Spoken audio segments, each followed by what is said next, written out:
That's definitely the direction you need to go. You'll definitely start making more money. My dad's gonna love hearing you say that. And you start running ads and you run into issues, then you need to widen it. All right, you desperate, you know?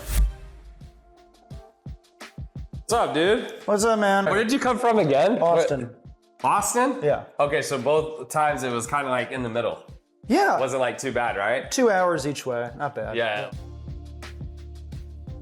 You do golf stuff, right? So I'm a golf fitness mindset coach. Oh, so you do both. Okay, Yeah. so that makes, okay, Yeah, because fitness- I was like, am I losing my mind? I need No, to do no, no, golf. no. Okay. It's become a really interesting thing when I introduce what I do. People are like, oh, I need to hit you up. I need help with my golf swing. I'm like, I'm not your guy for that. Like, I'm not a swing coach. I'm not even a good player. You know, it's my strength and conditioning background. Only for golfers. Niched for golf. Okay, Yeah. got it. Okay. And I work with mostly junior and collegiate players. So obviously my online conversations are interesting because I'm mostly talking to the end user, not the end payer. Mm-hmm. So we didn't know if that was going to work at first. That was kind of the interesting thing about when I started. And so do their parents usually pay?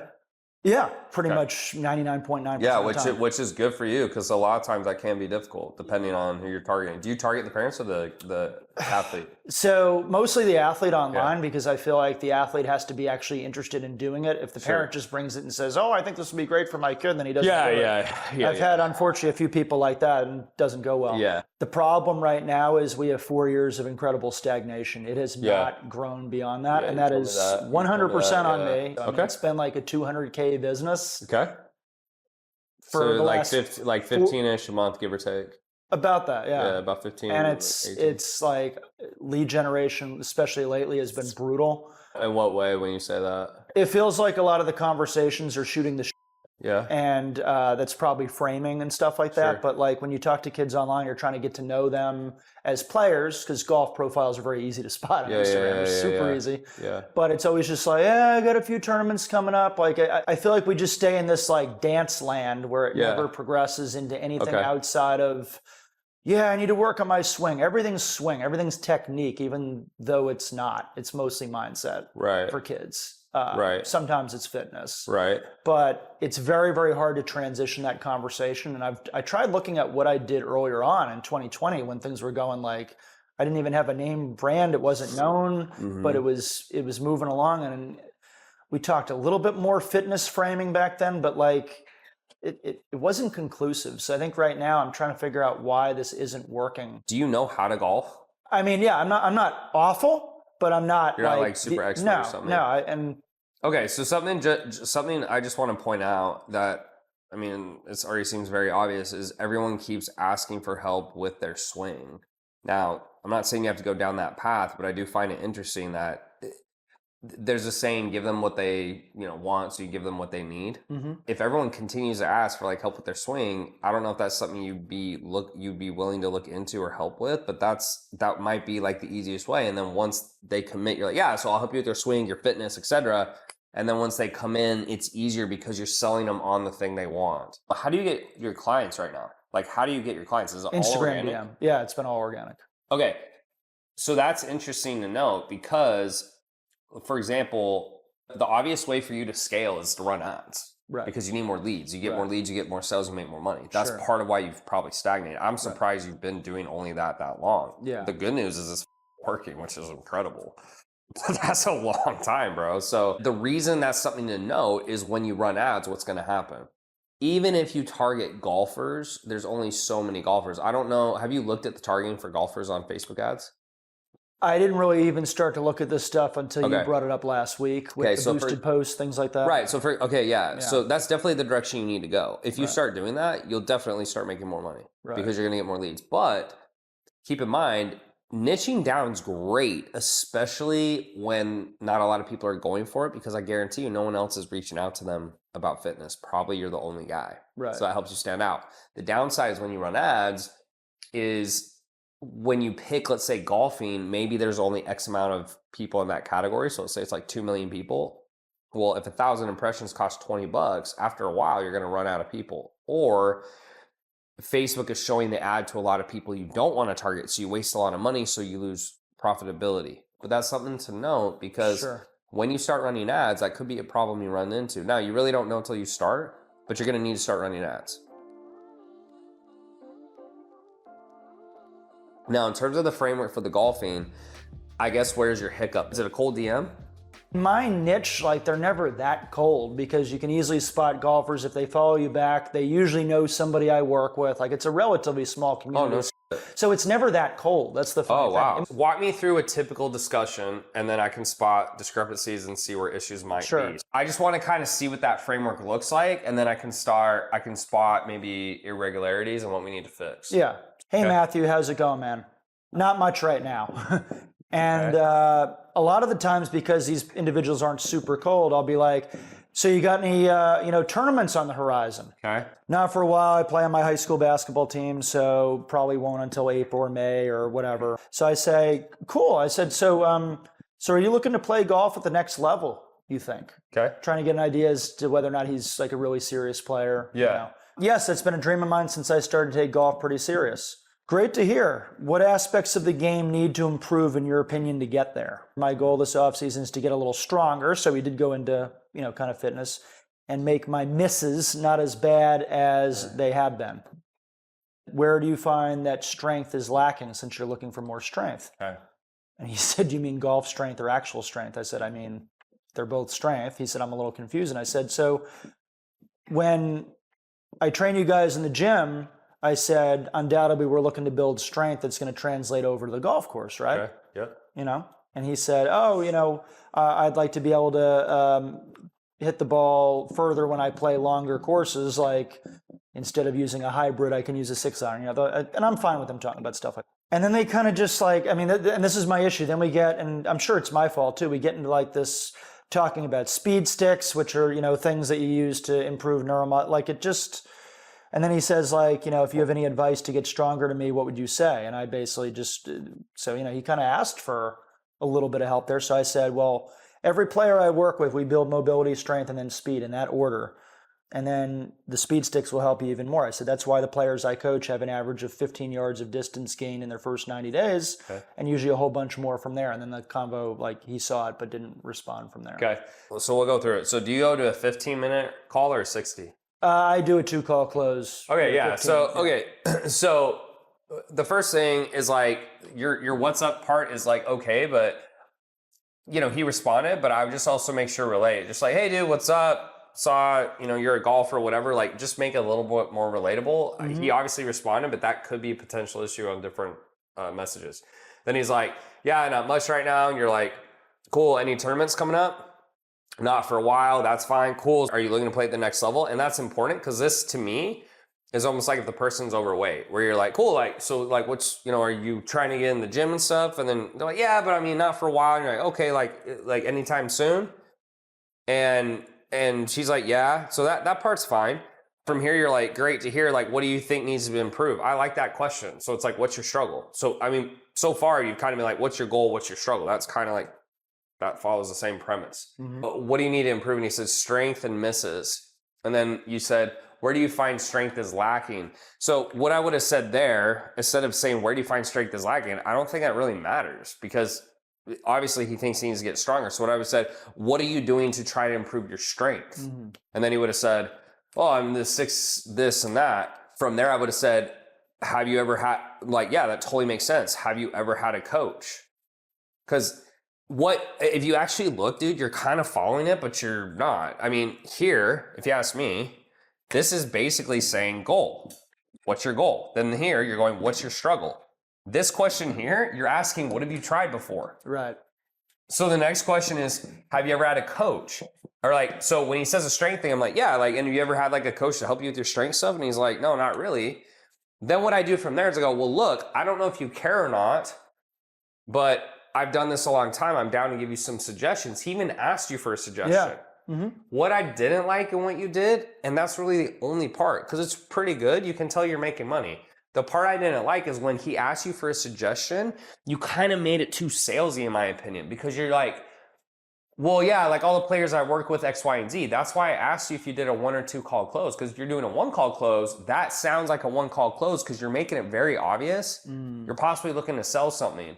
If you're going to do a 2 call close, just offer free advice, get them on that call, and then you can transition to it because it's so much easier once he gets on the 15-minute call and you've built rapport He's like, okay, this guy seems cool. He's not weird. He didn't try to sell me anything. And then what I do from there is I'll send my application or email, right? And then I get him on the sales call. That to me is a pretty simple fix. I just think you got a little too pitchy. And so, I mean, maybe that's worked for you on some other calls. No, you're right. You're right. But I just want to pitch the advice because once you do the call, do you send an email or like an application after? Or how do you do it? Yeah, you do it all with the leads. Yeah, so I just, from there, all you really did, in my opinion, is you just got a little too pitchy. Now, he didn't respond. So the way I'd follow up is say, and look, dude, like, no, like, by the way, like, no pressure to like buy anything. I just was trying to give you free advice, but like, it's, whatever you want. Like, and you just kind of pull back a little bit. You're like, look, like, I'm just down to give you free advice. Don't feel pressure to buy anything. Sorry if that came off the wrong way. Because that's probably what he thought. And so whenever I do message someone and they don't respond, I want to say the thing that they're probably thinking. Right. So in that case, I would just say, hey, by the way, no pressure to like buy anything or anything. I just genuinely was trying to help. So sorry if that came off the wrong way. And then what usually will happen is either he'll read it and respond, or if he reads it again, then you kind of can just back off for a couple more days. And then you can maybe follow up one more time. It's like, hey dude, like, you're like, hey dude, I was just thinking about you. Again, if you need any advice, let me know. And if not, like, wish you best of luck in the tournaments. And then that's it. And that's your final one. But as long as you give him a little bit of space in between the messages, you can usually follow up twice. Right. You just don't want to do it too often to the point where it's like, all right, you desperate, But other than that, it was good. I just think you need to be a little less pitchy. I think also some of these messages, like I'm trying to think of when I was getting off the plane yesterday. Sometimes I'll respond not fully there. Yeah, you're just, of course. Which I think is, I was looking at that message, actually, I don't totally remember even sending that. I mean, obviously I did, but I was like.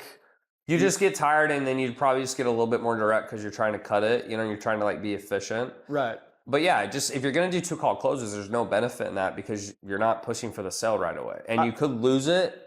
I usually view that as like, it could hurt you, but it won't help you. Right. Right? Right. So I want to do it. I'd be open to a 1 call close, but with my demographic, it's pretty tough. I don't think you need to. Not unless it's ads. Usually it's pretty normal. Right. For B2C. B2C meaning there's no financial ROI. Right. Because they don't know why you're reaching out. Right. When it's financial ROI, it's like, all right, this guy's about like, it says tanner.chidester business coach. Like they know what's up. Right. You understand what I'm saying? Yeah. So yeah, like other than that, it was pretty good. Yeah.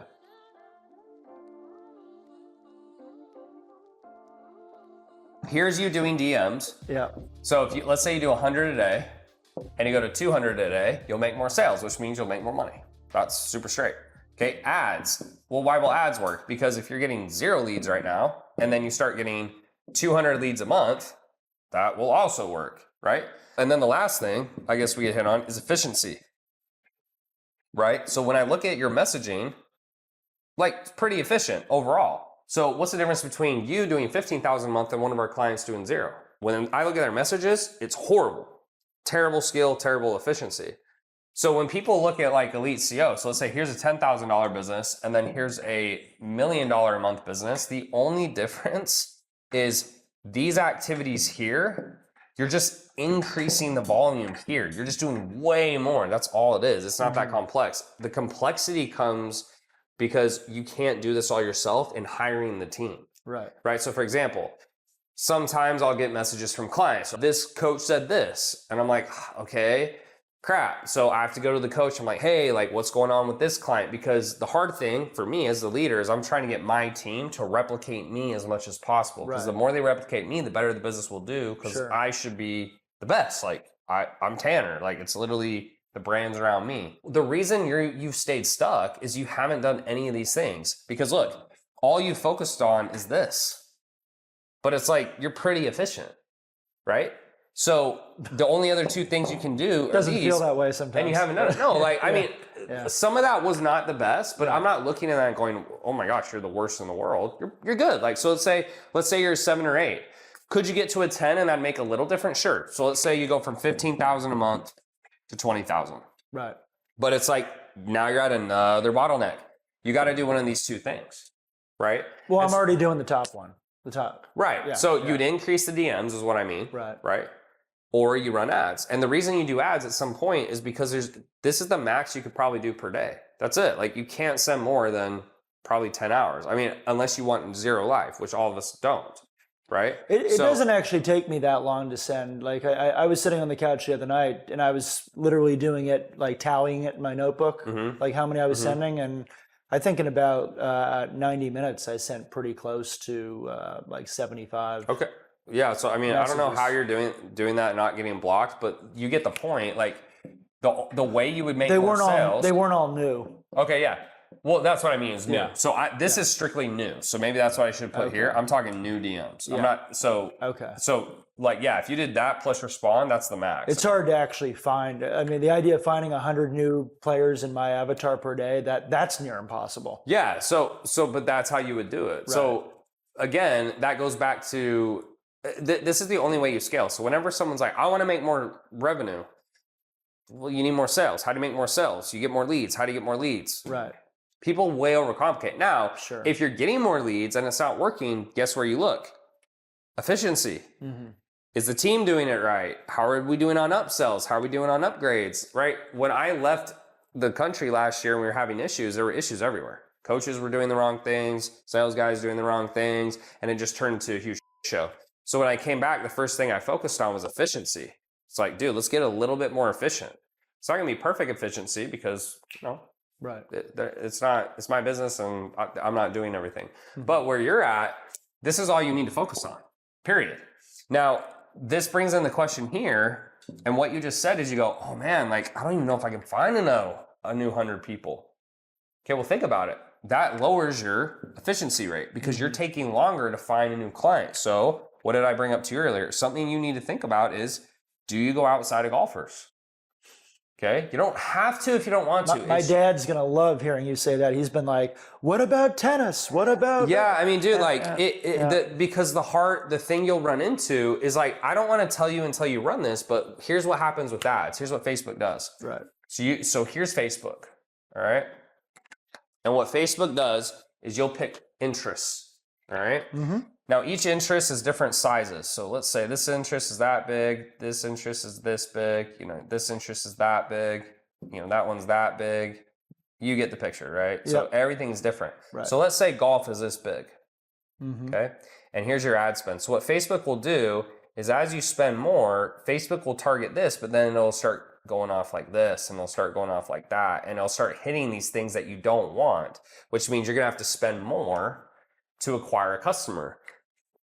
The concern I have is not now, right? But at some point, you're probably going to run out of golfers, right? It's not going to happen sometime soon, but it's also, you might get someone who's liked a golf page on Facebook, but they're not actually a golfer, right? So you're going to get not all the perfect leads. Or they're not a competitor. They're like an old guy, which Correct. I mean, correct. I have a few adult clients. Correct. So when I did fitness, I'm not saying you have to go this broad, but I just was like, look, if you're over 35 and you're overweight, sign up, dude. Because I just knew there's a lot of people who are 35 or older who are overweight. Now, the downside to that is what? More competition. Yeah. So now, let's say you and me, we get the same lead. Well, now you're going against Tanner. So if Tanner's better at messaging, he's going to beat you. One of the reasons you're winning right now, no one's going after your clients. You're decent too. You're good. Like I don't look at you and go, oh wow, you're really horrible at messaging stuff. But I can almost guarantee you, no one else is having those combos with them. Right. So as you spread out, I'm the only performance coach who's ever at these golf tournaments. Correct. So as you spread out, what happens is as you get broader. So as you move into these, what's nice is these are bigger pockets, but there's more competitors going after it, right? When you're at this one, you're the only dog, right? So you're a big fish in a small pond. Here, you'd be a small fish in a big pond, right? And so there's a lot more going on. It only comes down to what you give a shit about. If you're just like, look, I just want to make more money, and you start running ads and you run into issues, then you need to widen it. If you're like, I don't care about the money as much as I cared, I just want to stick in my lane, that's fine. But just know it's going to be harder because of what I just said, right? Right. It doesn't really matter. I never really gave it. I was just like, look, I just want to make a lot of money. And I'm really good at sales and I know I'll beat other people, so whatever. So I just went broad. Right. But as you go broad, the competition gets heavier, so it's harder. So for example, if I was a business coach only for golfing coaches, I'd kill people because there'd be no competition, but there's less of them. So it makes it's a different type of, so you just got to choose your hard. It's either your hard is other competition that's going after the same client, or your hard is there's not as many leads and you have to pay a lot more per customer and stuff like that. Extremely niche. Yeah. So it just depends what your hard is. Right. But for me, when someone struggles with ads, if the costs are too high, I just say, look, just niche out or branch out, just get a little broader. I mean, your original question was, should I do that, right? Like, should I do the early upgrade, etc.? I guess I more wanted your thoughts on it, not should I or should I not do it. I wanted to just...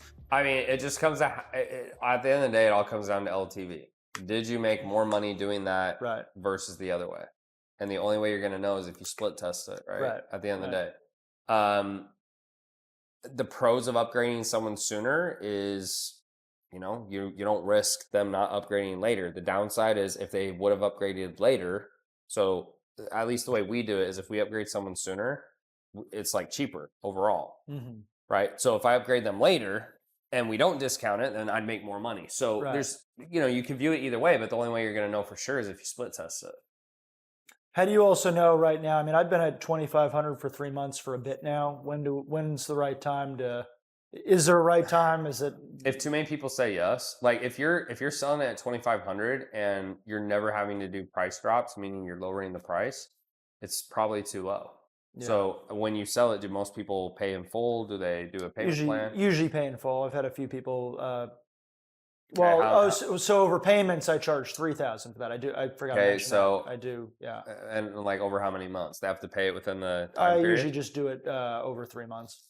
Okay, so does that happen consistently where people pay in full or they pay over 3 months? I definitely get significantly more people paying in full, especially if they get a $500 discount. Out of 10 calls, how many? Probably 7 pay in full. Yeah, it's too cheap.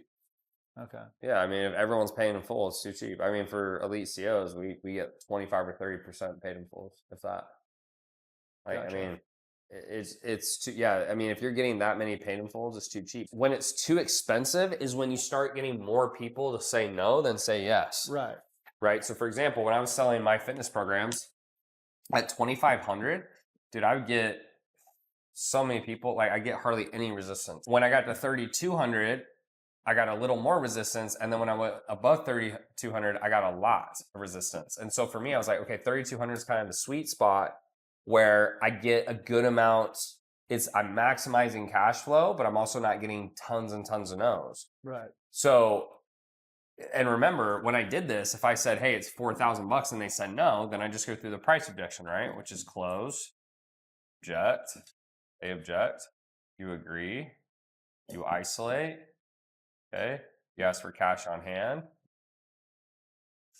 And then you go to the, you know, I'm down to work something out, but you got to do it today. Okay, so work. Okay, and then the last one's, I don't think you should do all of it. Yeah, I mean, if you're getting 7 out of 10 people who pay in full, that's a lot, bro. I mean, that definitely to me tells me it's too cheap. Now, obviously, you're getting part of it because you're doing the price anchor, because you're like, hey, well, it's 3,000. If you pay in full, it's 2,500. So you're doing the price anchor.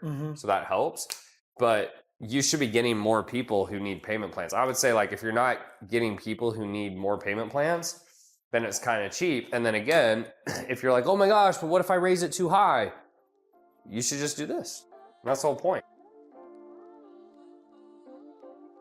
My expectation was that it would be valuable. It certainly was that and a lot more. And I like the fact that he catered this around me. He basically came in and said, dude, this is for you, whatever you want. I'm not coming in with a script.